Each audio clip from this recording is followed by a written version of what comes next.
आमदार जितेंद्र आव्हाड आपल्यासोबत आपण त्यांची बातचीत करणार आहोत। नितेश राणे रोज एक नवीन विधान करतात छत्रपती शिवाजी महाराजांबद्दल। आता त्यांनी विधान केलं म्हणतात की छत्रपती शिवाजी महाराज यांच्या सैन्यामध्ये कोणी मुस्लिम नव्हतं। तुम्ही पण इतिहास बराचसा वाचलेला आहे, ज्या पद्धतीची विधानं गेल्या काही दिवसांमध्ये समोर येत आहेत, काय वाटतं तुम्हाला नेमकं काय सुरू आहे राज्यात? इतिहासाचं विकृतीकरण करून लोकांमध्ये संभ्रम निर्माण करून द्वेष पसरवण्याचं काम महाराष्ट्रात एका वर्गाने नेहमीच केलं आहे।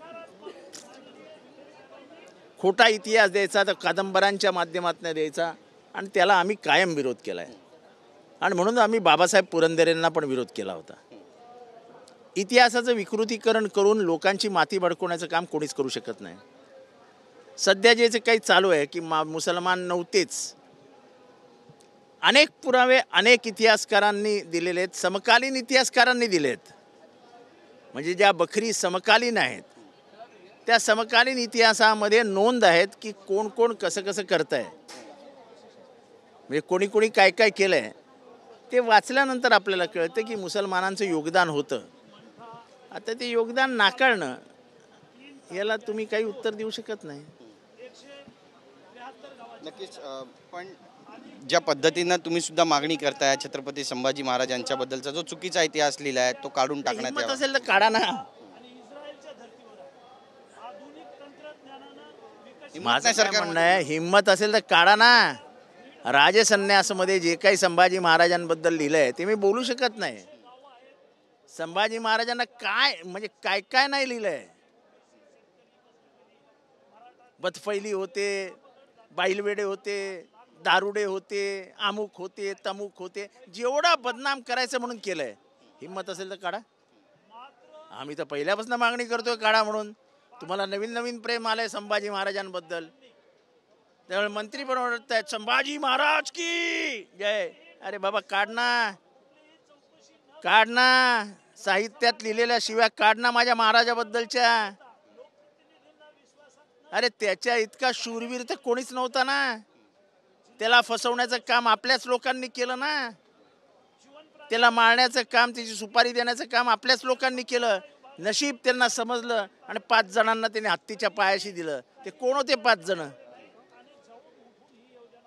कोण होते? हिरोजी फर्जंद? कोण होते आवजी कावजी? कोण होते?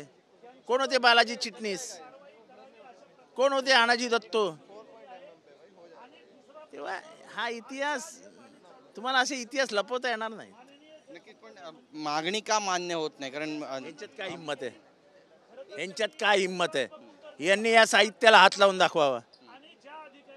जे मी साहित्य सांगतोय ज्याच्यामध्ये संभाजी महाराजांची प्रचंड बदनामी आहे, या साहित्याला यांनी फक्त हात लावून दाखवावा। एक सगळ्यात महत्त्वाचा प्रश्न असा आहे की काल नितेश राणे 2 दिवसांपूर्वी जे विधान केलं होतं मटनबद्दल आणि मार्तंड सर्टिफाईड मटन घ्या, हिंदूंकडूनच मल्हार सर्टिफाईड मटन घ्या। आता मार्तंड संघटना आहे, मल्हार संघटना आहे, त्यांनी सुद्धा विधान भवनाच्या बाहेर आंदोलनं केली आहेत। मल्हारी मार्तंड हे माझं कुलदैवत आहे। आम्हाला वाद वेढवायचा नाही म्हणून आम्ही शांत बसलो होतो की जाऊ दे आपल्याला काय करायचं आहे। पण आपल्याला काहीच माहित नाही मल्हार हे नाव कुठनं आलंय। मल्हार हे नाव मल्हारी मार्तंडाकडनं आलंय। मल्हारी मार्तंड म्हणजे कोण? तर जेजुरीचा खंडोबा। हे खंडोबा कसलं प्रतीक आहे? तर ते शंकराचं आणि महादेवाचं प्रतीक आहे आणि ते महाराष्ट्राचं आराध्य दैवत आहे। तुम्ही काय करताय? तुम्ही काय करता काय? दर भविष्यामध्ये आम्ही जेजुरीला जातो, भंडारा उधळतो। या सगळ्याचा काय अर्थ काढायचा? म्हणजे राज्यामध्ये सगळं काही मंगल काय काम धंदे नाहीत सरकारमध्ये। सरकार सगळीकडनं फेल्युअर ठरत आहे, पैसे जमा होत नाही आहेत। मग कधी औरंगजेब काढा, कधी मटणाचा विषय काढा, कधी काढा शिवाजी महाराजांबरोबर मुसलमानच नव्हते आणि मग तुम्ही आपल्या चॅनलवर चालवणार, दिवसभर तेच चालत राहणार आणि मग महाराष्ट्राला वाटणार अरे सरकारने सगळे प्रश्न मिटवून टाकलेत यार। नवीन चर्चा सुरू झाली, रमजान आणि होळी पण एकाच दिवशी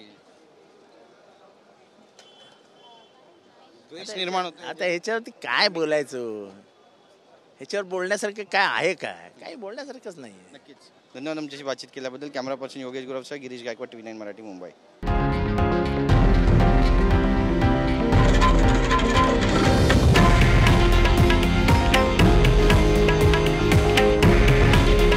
हे आहे देशातील नंबर 1 न्यूज नेटवर्क आणि आपण पाहत आहात TV9 मराठी।